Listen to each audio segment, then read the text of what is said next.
जातकालङ्कारस्य अयं दशमः भागः।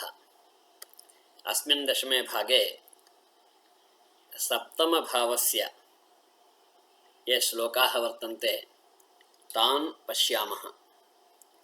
यह जातकालंकार का 10वां भाग है और सप्तम भाव से संबंधित जो श्लोक भावाध्याय में दिए गए हैं उनको यहाँ पर देखेंगे। यावन्तो वा विहंगा मदन सदनगाश्चेन्निजाधीश दृष्टाः तावन्तो नुर्विवाहास्त्वथ सुमतिमता ज्ञेयमित्थं कुटुम्बे कार्यो होरागमज्ञैरधिकबलवतां खेचराणां हि योगात् आदेश्यं तत्र वीर्यं रविविधुकुभुवामङ्गदिक्षैलसङ्ख्यम्। यावन्तः विहंगाः मदनसदनगाः निजाधीशदृष्टाः चेत् तावन्तः नुः विवाहाः स्युः।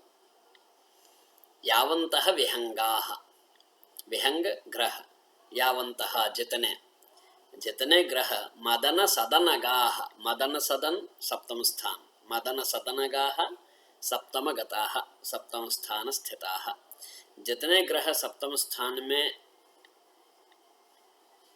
बैठे हुए हैं फिर कैसे हैं वे? निजाधीश दृष्टाः, निज अधीश, अपने जो स्वामी हैं, किसके? मदन सदन का जो स्वामी है उनसे जितने ग्रह दृष्ट हैं तावन्तः नुः विवाहाः, तावन्तः उतने ही, जितने ग्रह बैठे हैं उतने ही जातक के विवाह होंगे।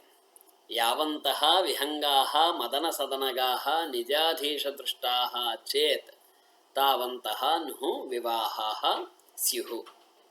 अथ सुमतिमता कुटुम्बे इत्थं ज्ञेयं। कुटुम्बे, यहाँ पर कुटुंब शब्द से दो अर्थ ले सकते हैं, एक तो द्वितीय स्थान से और दूसरा अपने परिवार से। सुमतिमता, जो बुद्धिमान है वो इस प्रकार कुटुंब में भी जाने। प्रारंभ से ही आचार्य अपने बंधुओं के बारे में भी विचार करने के लिए अनेक योगों को बताते आ रहे हैं। तो यहाँ पर एक दृष्टि से कुछ लोगों के व्याख्या के अनुसार ऐसे लिया जा सकता है कि यहाँ पर कुटुंब शब्द का अर्थ है तो पारिवारिक जन जो भी हैं उनके लिए भी ऐसे लिया जा सकता है, इस प्रकार से सोचा जा सकता है। अब होरागमज्ञैः अधिक बलवतां खेचराणां योगात् कार्यः, तो होरा आगमज्ञैः, होरा शास्त्र के जो ज्ञाता है वे इसका आदेश कैसे करें? इस अनेक विवाह के योगों का अथवा विवाह अधिक विवाह के योगों का आदेश कैसे करें? तो कह रहे हैं अधिक बलवतां खेचराणां योगात् कार्यः, जो अधिक बली जो ग्रह हैं उनके योग से इस तरीके का फलादेश करना चाहिए। फिर एक प्रश्न उठता है कि ये बल कैसे जाने? आचार्य के अभिमत में बल क्या है? तत्र रवि विधु कुभुवां वीर्यम अंग दिक् शैल संख्यम आदेश्यम। तो वह कह रहे हैं तत्र रवि विधु कुभुवां, रवि सूर्य, विधु चंद्रमा, कुभुव मंगल, इनका वीर्य कितना है? रवि का अंग 6, विधु का चंद्रमा का दिक् 10, कुभुव मंगल का शैल यानी 7 बल हैं। यानी वहाँ पर उस स्थान में ये इतने गुना बली होते हैं।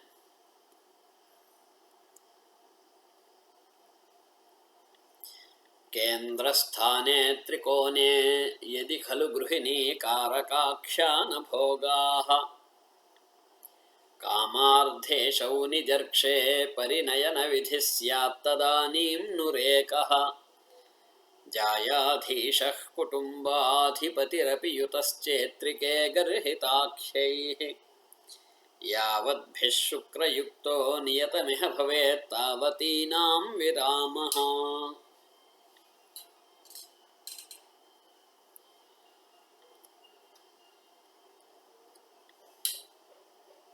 केन्द्रस्थाने त्रिकोणे यदि खलु गृहिणीकारकाक्षा न भोगाः।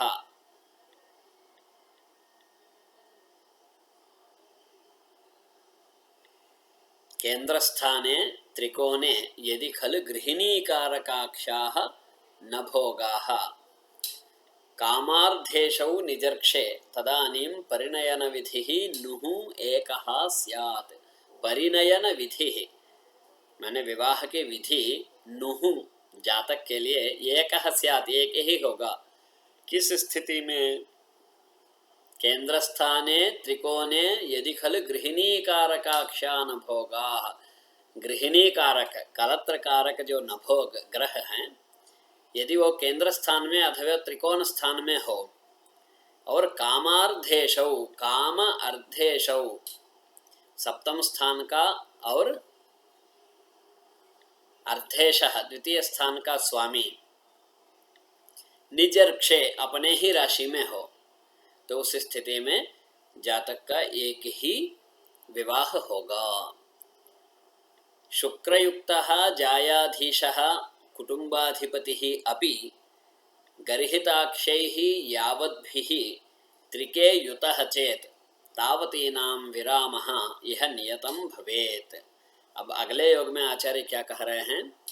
शुक्रयुक्तः जायाधीशः, जायाधीशः सप्तमाधिपतिः, वह शुक्रयुक्त हो, कुटुंबाधिपतिः अपि, और वहीं पर कुटुंबाधिपति यानी द्वितीय स्थान का भी अधिपति हो, फिर वे गर्हिताक्षैः यावद्भिः जितने गर्हित संज्ञक ग्रहों से त्रिके युतः त्रिक स्थान में यानी 6, 8, 12 में युत हो, अर्थात सप्तमाधिपति कुटुंबाधिपति के साथ शुक्र के साथ मिलकर त्रिक स्थान में 6, 8, 12 इन स्थानों में जितने गर्हित ग्रहों से मिला हुआ बैठा रहता है, तावती नाम उतनी ही संख्या में विरामः यह नियतम भवेत, उतनी ही संख्या में विवाहों का विराम होगा।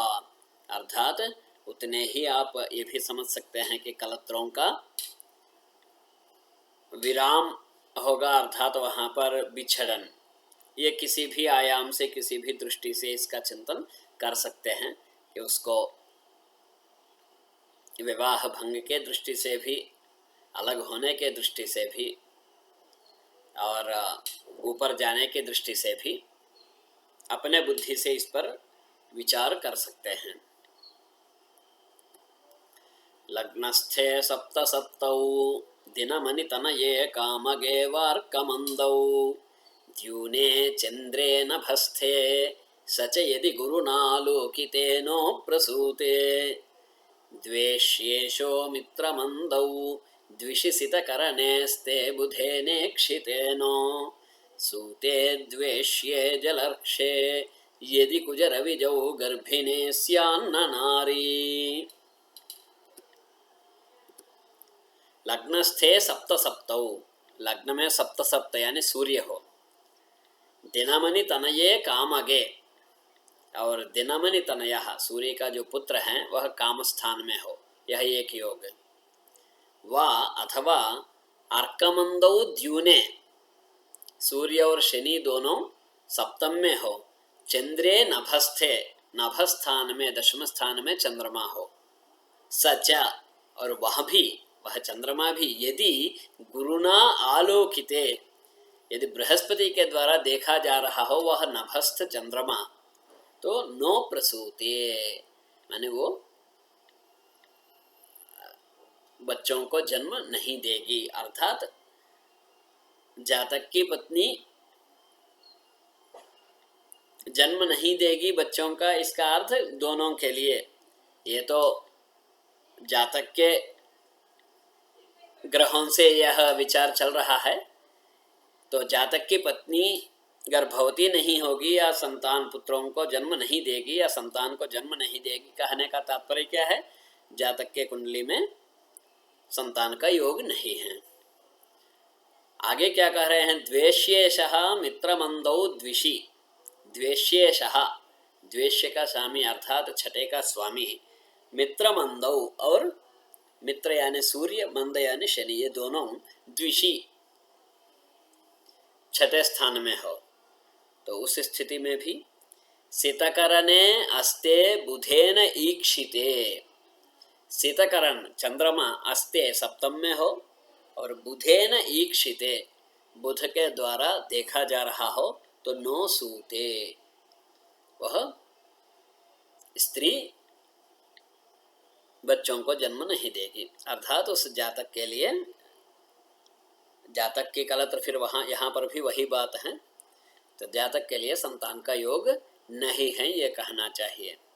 फिर आगे क्या कह रहे हैं, और एक योग में यदि द्वेष्ये कुजर विजौ जलर्क्षे, द्वेष्य अर्थात वह छठा स्थान, वहाँ पर कुजर विजौ मंगल और शनि दोनों हो, और वो भी छठा स्थान जलर्क्षे जल राशि में हो, तो नारी गर्भिणी न स्यात्, जातक की पत्नी गर्भधारण नहीं करेगी।